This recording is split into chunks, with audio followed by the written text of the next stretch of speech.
గురూజీ ప్రణామములు గురూజీ. వినపడుతుందమ్మా? వినిపిస్తుంది గురూజీ. చెప్పమ్మా. ఇప్పుడు చెప్పేదేమది గురూజీ, అదే శంకరాచార్య లాంటి శంకరాచార్య కూడా తొడిగి అనుకోండి లోపల ఉంది. అదే ఆయన మరి సాధన చతుష్టమని చెప్పటం ఏంటి? అసలు సాధింపబడేదే లేదన్నప్పుడు. ఎందుకంటే అది నువ్వు తెలుసుకోలేవు కాబట్టి కనీసం ఇంద్రియాల వెంట వెళ్ళొద్దు. సమతవాది సత్సంపత్తి, వైరాగ్యంతో ఉండు. మన వైరాగ్యం రావాలంటే సాధన కావాలిగా. దాని వెంట పరిగెడుతున్నావుగా, అక్కడుందనో ఇక్కడుందనో ఈ కోరికలతోటి. మరి కోరికల వెంట పరిగెత్తకుండా ఉండడానికి సాధన. ఆయన దేహం గురించి ఏం చెప్పాడు? రక్త మాంస మలమూత్రులతో ఉంది, నువ్వెట్లా అవుతావు? మరి విచారించాలిగా, అది సాధనేగా. ఆత్మ ప్రకాశానికి సాధన లేదు, సాధించేది కాదు. లేని అహంకారము లేదని గుర్తించడమే సాధన. అంతే కదా మరి. అది గుర్తించకుండా ఇది పోగొట్టు పోగొట్టు అంటే లేని ఎట్లా పోగొడతాడు ఆయన మాత్రం? అయితే ఇప్పుడు లేని అహంకారమే కదా ఇంత సమస్యలు క్రియేట్ చేస్తుంది మొత్తం. అది లేదని సంగతి తెలియదుగా. దేహత్వ బుద్ధితో ఉన్నదని అనుకుంటున్నావుగా, ఒక వ్యక్తిగా, ఒక కర్తగా. అందుకని అది తనకు నశిస్తున్నా అంటే అది లేదు. ఎందుకని? దాని పుట్టుక తన చేతుల్లో లేదు. ఒక ఆత్మ ప్రకాశంతోనే అది పోతుంది తప్ప నీ దృష్టి బయట ఉన్నంత కాలము అది పునరభిమరణం, పునరభిచరణం అంతే. దేహాలు మార్చుకుంటూ పోతుంది. ఇదేం కాదు ఇంకోటి. కోరికలు ఉండాలే గాని ఏ దేహం అయితే. సో దేహం ఇంపార్టెంట్ కాదు, కోరికలు, వాసనలు, వాటి వల్ల పుడుతూ ఉంటాడు. పుట్టడం అంటే ఆ దేహాలు ఆశ్రయిస్తాడు, ఆ దేహాన్ని ఆశ్రయిస్తాడు, ఆ కోరికలు తీర్చుకుంటాడు. లేకపోతే పుట్టాల్సిన అవసరం ఏంటి? గురూజీ అక్కడ కూడా ఏంటంటే ప్రతి సంకల్పం అసలు అయింది కదా అహంస్ఫురణదే. అహంస్ఫురణ అనేది దేనితోనూ సంబంధం ఉండదు. అది సూర్యుడిలాగా ఉంటుంది. ఇక్కడ కార్యక్రమాలకి సూర్యుడికి సంబంధం లేదుగా. ఎవడు చచ్చాడా ఎవడు బతికాడా ఇదేమి అనవసరం, అసలు లేదు. అసలు సూర్యుడు ఎదుటే ఇక్కడ పుడుతుంటారు, పోతుంటారు, కొట్టుకు వస్తుంటారు, యుద్ధాలు ఉంటారు. మరి కానీ మీరు ఒకసారి అవసరమైతే ఆ ఉచిత శక్తి మళ్ళీ జ్ఞానిని మళ్ళీ పంపించచ్చు తిరిగి అన్నారు. మరి అక్కడ ఎట్లా అర్థం మహర్షి చెప్పుకున్నాడు. అదే అదే అది ఎలా అర్థం చేసుకోవాలి? సృష్టి యావత్తు కూడా ఎవరు చేస్తున్నారు? సృష్టికి అవసరం ఏంటి? కాబట్టి నీకు మరణం ఉందా, జననం ఉందా, ఆత్మగా ఉన్నావా? ఇప్పుడు సముద్రంలో అలలు ఉంటాయి, అలలు ఆపేసి కూర్చుంటుంది ఆ సముద్రం, మళ్ళీ అలలు వస్తూనే ఉన్నాయిగా. అవును, అటువంటిదే ఈ పుట్టిక. ఏమన్నాడు మహర్షి? ఆ ఉच्चतर శక్తి కావాలంటే మళ్ళీ పంపిస్తుంది అన్నాడు. మరి కావాలి అందంటే బయట వ్యవహారం అర్థం ఏంటి? దృష్టిలో ఒకటి జరగాలి. ఇప్పుడు కృష్ణ పరమాత్మ చెప్పుకున్నాడుగా, అధర్మానికి హాని జరిగితే నేను పుడుతూ ఉంటానని. ఎట్లా పుడతాడు? ఏదో శక్తితో పుట్టాలిగా. మరి కాబట్టి పుట్టుక మరణం అనేది వీడి చేతుల్లో లేదు. మరి ఎందుకు వస్తున్నాడు, ఎందుకు పోతున్నాడు, దేని వల్ల వస్తున్నాడు, ఎవరు చెప్తారు? ఈ మాయ నేను ఎక్కడి నుంచి వస్తున్నాడు, ఎక్కడికి పోతున్నాడు? అసలు లేడుగా. అసలు వాడు పోయేదేంటి, రావటం ఏంటి? ఉన్నట్లుగా అది కూడా ఎవరికి తెలుసు? తెలుసు ఉన్నట్టు. తిరిగి పుట్టడం అసలు పుట్టుకే లేదు బొమ్మ అంటుంటే తిరిగి రావచ్చునా అంటే రావడానికి అవకాశం లేదు, కానీ ఆ శక్తి తలుచుకుంటే వస్తాడు. మళ్ళీ తలుచుకోవడం ఏంటి? కాబట్టి తను తానే ఉంటుంది అంటున్నారు. మరి శక్తి తలుచుకోవటం అంటే ఏదో గమనిస్తున్నట్టేగా. ఒక్క నిమిషం. అహం స్ఫురణ అనేది తురియంలో ఉంటుంది. అవును గురుజీ. ఈ జీవుడు, జగత్తు, ఈశ్వరుడు, సృష్టికర్త ఇవన్నీ మాయలో ఉంటాయి. అవును. సో ఈ మాయలో ఉన్నదాన్ని చెబుతున్నాడు ఆయన. ఇప్పుడు ఒక కుమ్మరివాడు మట్టి తీసుకుంటాడు, ఎన్నో పాత్రలు చేస్తాడు, ప్రవిధలు చేస్తాడు, మళ్ళీ మట్టిని మొత్తం అవతల పారేస్తాడు, మళ్ళీ బొమ్మలు చేస్తూ ఉంటాడు వాడి ఇష్ట ప్రకారం. సో ఇక్కడ సృష్టికర్త ఒకడు ఉన్నాడని, వాడికి అవసరమైతే పంపిస్తుందని మాయలో చెప్పుకోవటం. ఆత్మకి సంబంధం లేదబ్బా. కాబట్టి పంపించాలనుకుంటే పంపించేవాడు ఎవడు? ఈ దేవుడు అనేవాడు.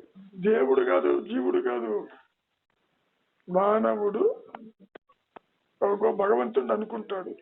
Man created God, God created man అనుకుంటాడు. రెండు లేదు పొమ్మన్నాడు కదా. ఇద్దరు లేరు. అవును.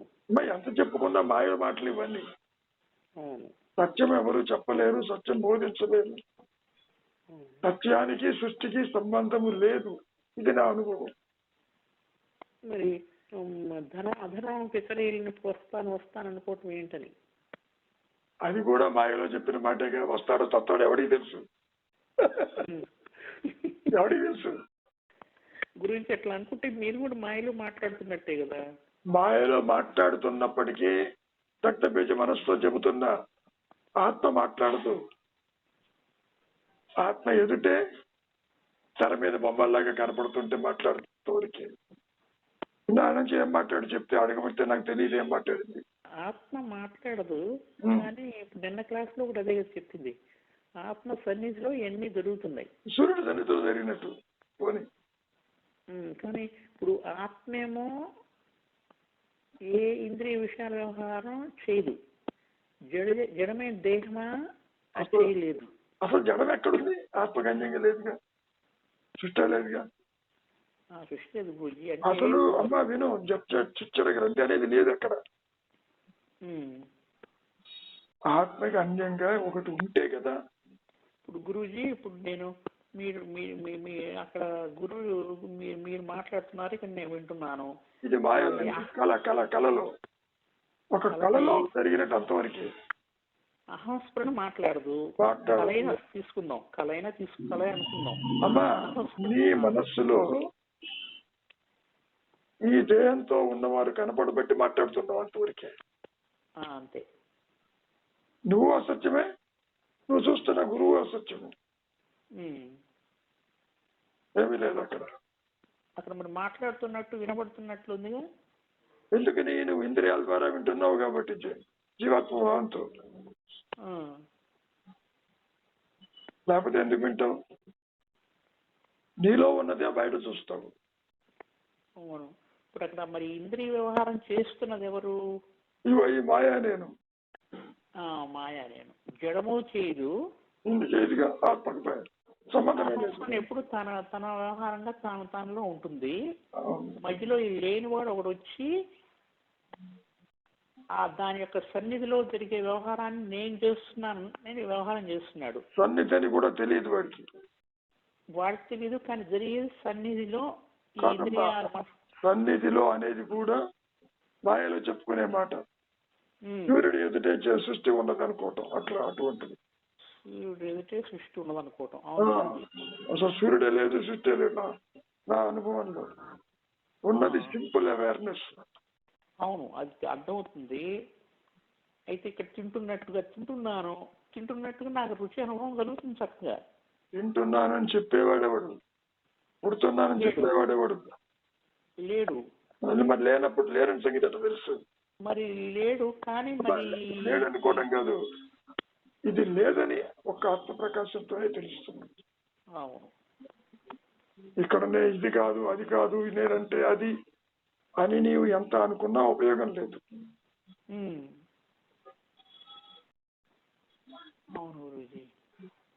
కాబట్టి ఆలోచనలు ఎవరికో చూడు అంతవరకు వాడు లేడు. ఆలోచన లేకుండా ఉండమని అంటే మౌనమే సరైన ఉంటున్నారు కదా. మౌనం అంటే ఎరుకతో కూడిన ఆలోచన లేని స్థితి. అంతే. ఇది కూడా ఐడెంటిటీ కన్ఫర్మ్ అయిన తర్వాతే సాధ్యపడుతుందని అన్నారు రోజు మీరు. కాదమ్మా, కాదమ్మా, ఆత్మ యొక్క డెఫినేషన్ ఇప్పుడు అది మౌనం అని. అవును, మానసిక మౌనం కాదు అది. ఒకటే నేను ఉంటుంది, అహంకారం నేను ఆత్మ అనేది ఉండదు. ఆ నేను ఎరుకుతో ఉంటుంది.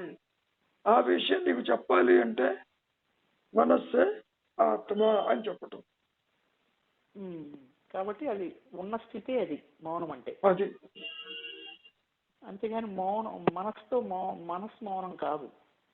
అసలు మనస్సు అనేది లేదు ఎక్కడ. వ్యక్తిత్వం లేదు, అహంకారం లేదు, ద్వైతము లేదు, జరణ మరణాలు లేవు.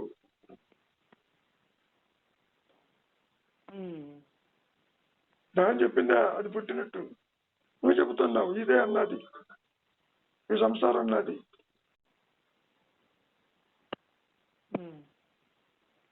కాబట్టి అటువంటివి ఏమీ లేవు. ఇప్పుడు నిన్న క్లాస్లో చివరికి ఫైనలైజ్ చేసింది మీరు ఏంటంటే అహస్ఫురణ అది జ్ఞానము చేయదు. ఇవన్నీ జ్ఞానం యొక్క సమక్షం అన్నారు మీరు, పదం వాడారు. జ్ఞానం అంటే సూర్యుడి ఎదుటే ఇది జరుగుతుందని చెప్పడం. సూర్యుడికి ఏం తెలియదు కదా, పట్టించుకోడు. ఈ జడమైన దేహము చేయదు. ఇప్పటికీ తెలియదుగా. నీవేం చెప్పిందే ఏమన్నట్టు నువ్వు చెబుతున్నావు. కాబట్టి లేనివాడు ఒకడు వచ్చి ఈ 5 జ్ఞానేంద్రియాలతో వ్యవహారం చేస్తున్నాడని లేనివాడు ఎట్లా చేస్తాడు గురూజీ? లేనివాడంటే పూర్ణ జ్ఞానము కాదు, సాపేక్షము, నసగ చీకటిది అజ్ఞానము. రిలేటివ్ నాలెడ్జ్ అన్నారుగా, సాపేక్షము. ఒక రూమ్ లో వెళ్తుంది, దూరంగా ఇంకో గదిలో మసక చీకటిగా ఉంది. ఆ మసక చీకటి చెప్పటానికే జడము కాదు, చేతనత్వం కాదు, మధ్యలో అహంకారం వచ్చినట్టుగా చిచ్చర గ్రంథి అంటూ చెప్పుకొచ్చారు. ఈ మసక చీకటిని మనస్సుని చెప్పచ్చు. మసక చీకటిలో చూచేది అహంకారం. అసలు మనస్సు అనేది లేదు అక్కడ. అవును గురుజీ. అది వ్యక్తిత్వంతో చూస్తుంది. ఏదో ఒక దేహం ఉంటేనే చూస్తుంది, లేకపోతే చూడదు. స్థూలం కావచ్చు, సూక్ష్మం కావచ్చు. ఆ దేహం ఆశ్రయిస్తేనే చూస్తుంది. నిద్రలో నువ్వేమీ చూడవు, ఏ దేహం లేదు కాబట్టి. అక్కడ నిజస్థితిలో ఉన్నాను కదా గురుజీ, నా నిజ స్వరూపమే ఉంటుంది. ఉన్న సంగతి తెలియదు, అది ప్రకాశించదు అక్కడ. ఉండదు, బట్ ఉన్నదే అహస్ఫురణే అని అనుకోవటం కాదు. అది ప్రకాశించి అన్నపూర్ణని మట్టు పెడుతుంది. ఉండదు ఇంకా అన్నపూర్ణ. సాధన అపేక్షత కూడా ఏమి ఉండదు అంటున్నారు మీరు.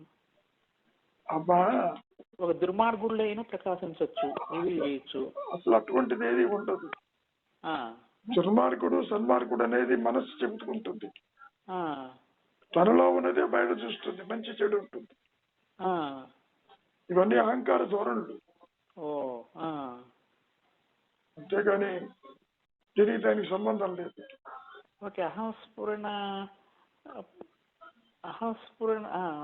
మనస్సు యొక్క వ్యవహారం అన్నమాట. ధర్మము, అధర్మము, మంచి చెడు ఇవంతా ఈ మనస్సు కల్పించుకుంటుంది.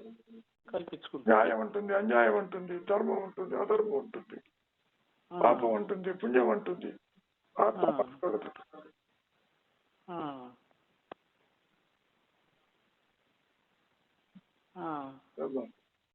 అవును గురుజీ. అంతకంటే ఇప్పుడు 5 జ్ఞానేంద్రియాలు 5 మొత్తం వ్యవహారం అంతా కూడా జ్ఞానమే చేస్తుందని చెప్తున్నారు. ఏ జ్ఞానము? సాపేక్ష జ్ఞానం, పూర్ణ జ్ఞానం. సాపేక్ష జ్ఞానం. అభాసకాంతిలో చేస్తుంది ఇది. సాపేక్ష జ్ఞానం అంటే ఇది మన మనసే కదా గురూజీ. కాదమ్మా, సాపేక్ష జ్ఞానము కాదమ్మా. సాపేక్షము అంటే పూర్ణము కానిది. జీవుడనా? కాదమ్మా, అసంపూర్ణమైన వెలుగులో చూస్తుంది.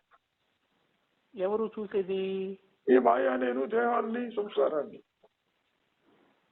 మాయా నేను మసక చీకట్లో చూస్తుంది. ఈ మాయా నేను మసక చీకట్లో దేహాన్ని, ప్రపంచాన్ని చూస్తుంది. లేని మాయా నేను మసక చీకట్లో ఈ ప్రపంచాన్ని, జీవుడు, దేవుడు, ఈ వ్యవహారం అంతా చూస్తూ ఉంటుంది. కాబట్టి మరి అంతా అబద్ధమే కదా. లేని జీవుడు మసక చీకట్లో, పైగా లేని తెలియదు కదా దానికి. పాము లేనట్టు తెలీదు. కలిగింది నీకు. తాడు పాము కాలేదు, అసలు పామే లేదు పొమ్మన్నావుగా. అంతే కదా గురుజీ. అదే మనిషి కూడా చెప్పింది, జీవుడు జగత్తు ఈశ్వరుడు లేరు పొమ్మన్నాడు. అవును. కాబట్టి ఈ దేవుణ్ణి కోరుకోవటం, ఈ భక్తులు, ఈ వ్యవహారం అంతా కూడా మనసు వ్యవహారమే. మోసం. మనసు వ్యవహారమే, మనసు కాదు మోసం. మోసం. ఈ కనిపించటాలు, సృష్టి చూడటం, తన దేహాన్ని చూసుకోవటం, ఈశ్వరుడు అనేవాడు ఉన్నాడు అనుకోవటం కూడా అవును గురూజీ. గురూజీ ఇంకొకటి ఏంటంటే, ఈ అసలు మనస్సుని ఆలోచన లేకుండా చూడటం కంటే మనస్సు కూడా ఆత్మే కదా. ఈ ఆలోచన, ప్రతి ఆలోచన కూడా ఆత్మ కూడా ఆత్మానందు. నీడ వస్తువు కాదు. ఒక నీడ పడుతుంది ఒక చోట, నీడ వస్తువుకి నీడకి సంబంధం లేదు. ఆ నీడను చూస్తూ ఆ వస్తువు అదే కదా అంటే ఎట్లా? అంటే నేను ఈ మధ్య ఎక్కడ మీరు చెప్పలేదు కానీ, ఈ ఆలోచన నిరోధించడం, ఈ గోళ అది కష్టమైన వ్యవహారము. అసలు ఆలోచన కూడా అలా కూడా ఆత్మస్వరూపమే కదా అని ఉంటుంటే ఆలోచన కాదు తల్లి. ఆత్మలో ఆలోచనలు ఉండవు. ఆత్మకి ఈ మాయానేనికి సంబంధము లేదు. తాడుకి పాముకి సంబంధం లేదు. పాము ఎట్లాగైతే పుట్టలేదు, జీవుడు కూడా పుట్టలేదు. ఉన్నది తాడు, ఉన్నది ఆత్మ. అట్లా ఇప్పుడు ఈ ఆలోచనలు నిరోధించడం కంటే, ఇప్పుడు ఆలోచన అంటే సముద్రంలో అల్లే కదా గురూజీ. అది నీకు అర్థం అవడానికి. సముద్రంలో అల్లు వద్దంటే మాంతాయి, అవి వస్తూనే ఉంటాయి. కాబట్టి సముద్రంలో అల కూడా సముద్రమే అనుకుంటే సమస్య పోతుంది కదా అని. ఏ సమస్య ఎక్కడ ఉంది అసలు? అనుకునేవాడు ఎవడు? అనుకునేవాడు ఉంటే అనుకోవచ్చు. అదే జీవుడే అనుకుంటుంది సమస్యలు, కష్ట సుఖాలు ఇవంతా. ఇవన్నీ కూడా నీ భావాలకే పరిమితమై కూర్చుంది. అవును గురూజీ. కాబట్టి అది సరైన స్టేట్మెంట్ కాదంటారా? ఈ ఆలోచన నిరోధించడం, దీనికి సహాయం నిరోధించినంత మాత్రాన మళ్ళీ ఆలోచన రాదని ఎక్కడుంది? అదే లెట్ ఇట్ కమ్, ఆలోచన రానివ్వండి. అది కూడా ఆత్మలో ఆత్మలో కాదు, ఆత్మకు సంబంధం లేదు. ఆత్మలో సంబంధం లేదమ్మా. అర్థం అవటానికి చెప్పారు, సముద్ర గర్భంలో అలలు ఉండవు, బయట ఉంటుంది అని. అవగాహన చెప్పిన మాట. ఆత్మస్థితి ఆలోచన కాదు. ఆత్మస్థితి ఆలోచన కాదు గురు, జ్ఞాన వృత్తిది. జ్ఞానం అనేది హృదయంలో ఎక్కడో ఉంటుంది. ఈ అవస్థాత్రయంలో ఉండదు, సృష్టిలో ఉండదమ్మా. ఈ అవస్థాత్రయము కూడా మానసిక వ్యవహారమే మొత్తం, గ్యారంటీగా. డౌట్ ఎందుకు? ఇప్పుడు ఈ సుషుప్తి అనేది కూడా స్వప్నమే అంటున్నారు కదా గురూజీ. అసత్యమే. అసత్యమే. ఇది స్వప్నం లాంటిదేనా సుషుప్తి కూడా? అంటే ఎట్లా చెప్పుకోవచ్చు అంటే, అన్నారు చదివిన మూడు కూడా స్వప్నాలే అని. మూడు అసత్యం. అసత్యం సరే తెలిసిపోతుంది, సుషుప్తి కూడా స్వప్నమే అని. స్వప్నం అనే పదం కలగనేవాడు ఒకడు ఉండాలి అక్కడ. ఇక్కడ కలగనేవాడు విశ్రాంతి తీసుకుంటాడు. అవును, ఆత్మ తెలియదు, అంతే మనసు తెలియదు, ఉత్తిరాహిత్యం అవుతుంది కదా సుషుప్తిలో. సో సుషుప్తావస్థ ఎవరికి? ఈ అహంకారానికి. అది కూడా ఒక వృత్తి, చిత్తవృత్తి అమ్మ నిద్ర కూడా. అవునవును గురూజీ, సుషుప్తి కూడా వృత్తే. అవును, పాత చెప్తారు కదా నిద్ర, స్మృతి, ఇవన్నీ 5 వృత్తులని. కాబట్టి నిద్ర అనేది పని పాట లేదు కదా అంటే ఊరికే కూర్చోవడం కాదు, అది వృత్తే, యాక్టివిటీ. కాదు, కానీ కళ కాదు. ఎందుకంటే కనాలంటే కలకనేవాడు ఉండాలి అక్కడ. కలగనేవాడు అక్కడ వృత్తి సాహిత్యమే ఉన్నాడు. అంతే కదా. కాబట్టి మిగతా 2 కూడా కళలు. అసలు 3 లేవు. కళ అనే పదం ద్వైతంలోనే ఉంటుంది. కాబట్టి అవి లేవని చెప్పటం అంతవరకు. 3 అసత్యమే.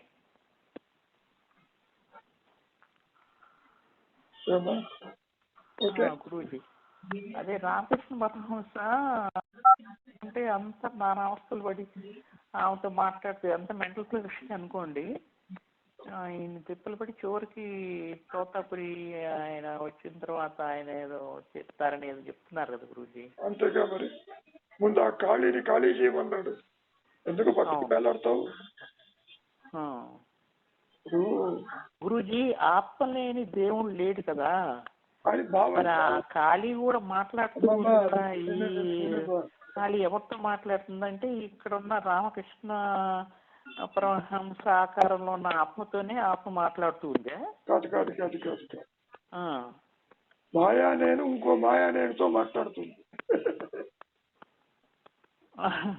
మాయా నేను 2 ఉంటాయా గురూజీ? ఒకటే అన్నారు మీరు. ఇప్పుడు మాట్లాడుతున్నావుగా నాతోటి, నువ్వు నాతో మాట్లాడుతున్నావుగా, 2 మాయేగా మరి. 2 ఉన్నాయా అని నీ మనస్సులో నాతో మాట్లాడుతుంటే నేను మాయా, నువ్వు మాయే కదా. అంతే. రామకృష్ణ పరమహంస కాళికా అమ్మవారితో మాట్లాడుతున్నాడు అంటే మాయలో మాట్లాడుతున్నాడు, సమాధానం చెబుతుంది. ఆయనలో మాట్లాడుకుంటున్నాడు.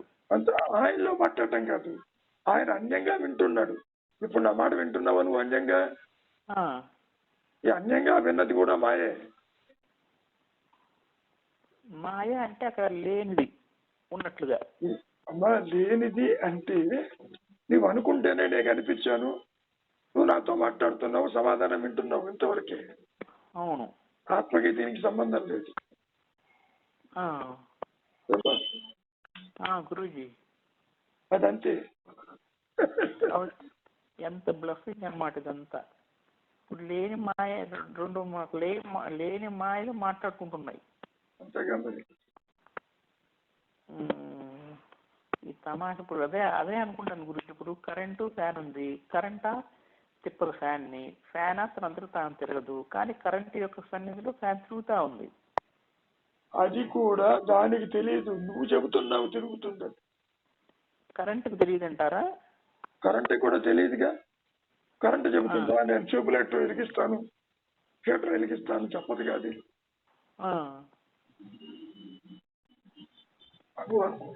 నువ్వు అనుకుంటావు కరెంటు వల్ల పని చేస్తున్నాయి. అవును.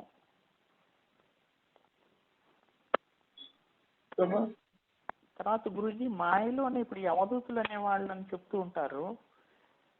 అవధూత అంటే మీ అభిప్రాయం ఏంటి గురూజీ?